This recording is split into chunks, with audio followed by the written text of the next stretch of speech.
ये गुंडा अपने गुर्गों के साथ रेस्ट रूम में दाखिल हुआ, नए आदमी को सबक सिखाने के लिए तैयार। लेकिन उसे अंदाजा नहीं था कि इस बार वो गलत आदमी से उलझने जा रहा था। आदमी बोलता है, 5 तक गिनने का वक्त है तुम्हारे पास। किंगपिन ये सुनकर हंस पड़ा। मौत सामने खड़ी थी, फिर भी इस आदमी में जवाब देने की हिम्मत थी। जैसे ही किंगपिन ने हमला करने के लिए हाथ बढ़ाया,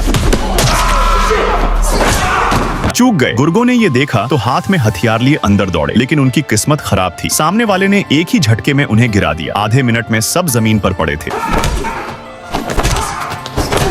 लड़ाई खत्म करने के बाद वो आदमी बिल्कुल शांत और संयमित होकर वहां से चला गया। उसी पल से वो जेल में एक कहानी बन गया। कोई उसे छूने की हिम्मत नहीं करता। जेल से बाहर निकलने के बाद उसने रहने के लिए एक जगह खोजी और जल्द ही पास के एक अंडरग्राउंड फाइटिंग रिंग में पहुंच गया। यहाँ एक मैच जीतने पर मोटी रकम मिलती थी, लेकिन हारने का अंजाम भयंकर हो सकता था। वो चुपचाप एक किनारे खड़ा होकर सब कुछ देख रहा था। अगला मैच शुरू होने वाला था। ये मुकाबला था एक काउबॉय जो किंगपिन का आदमी था और 300 पाउंड के विशालकाय पहलवान के बीच। किंगपिन का आदमी क्रूकर, जो खुद भी नर्वस था, काउबॉय को सलाह देने लगा कि वो अपनी छोटी कदकाठी का फायदा उठाए, स्पीड और फुर्ती से उसे हराने की कोशिश करे। काउबॉय ने पूरे आत्मविश्वास से हामी भर दी, लेकिन जैसे ही लड़ाई शुरू हुई सब उल्टा हो गया। विशालकाय ने उसे पलक झपकते ही जमीन पर पटक दिया और ताबड़तोड़ घूंसे मारकर बेहोश कर दिया। क्रूकट ने मजबूरी में मैच रोक दिया और गुस्से में मोटी रकम का बंडल निकालकर जेम्स के हाथ में थमा दिया। जेम्स एक लोकल माफिया डॉन था। फ्रस्ट्रेटेड क्रूकट अपनी कार में लौट आया। उसने अभी अपनी बाइजियू का घूंट भी नहीं लिया था कि वो आदमी अचानक उसकी कार की पिछली सीट पर दिखाई दिया। डर के मारे क्रूकट ने तुरंत अपनी बंदूक निकाली, लेकिन उस आदमी ने शांत स्वर में कहा कि वो झगड़ा करने नहीं आया। वो बस चाहता था कि क्रूकट उसे विशालकाय के खिलाफ रिंग में उतारे। क्रूकट हंसा, कौन हो तुम? क्यों मैं किसी अनजान पर पैसा लगाऊं? और वैसे भी विशालकाय ऐसे अनजान लोगों से नहीं लड़ता। उस आदमी ने अपना बैग खोला और उसमें से पैसों का बंडल निकालते हुए कहा, तुम बस मैच सेट करो। अगर मैं जीता तो इनाम का 60% मेरा और 40 तुम्हारा। क्रूकट ने जल्दी से हिसाब लगाया। ज्यादा नुकसान नहीं था, इसलिए उसने रिस्क लेने का फैसला किया और उसे रिंग तक ले जाने को तैयार हो गया।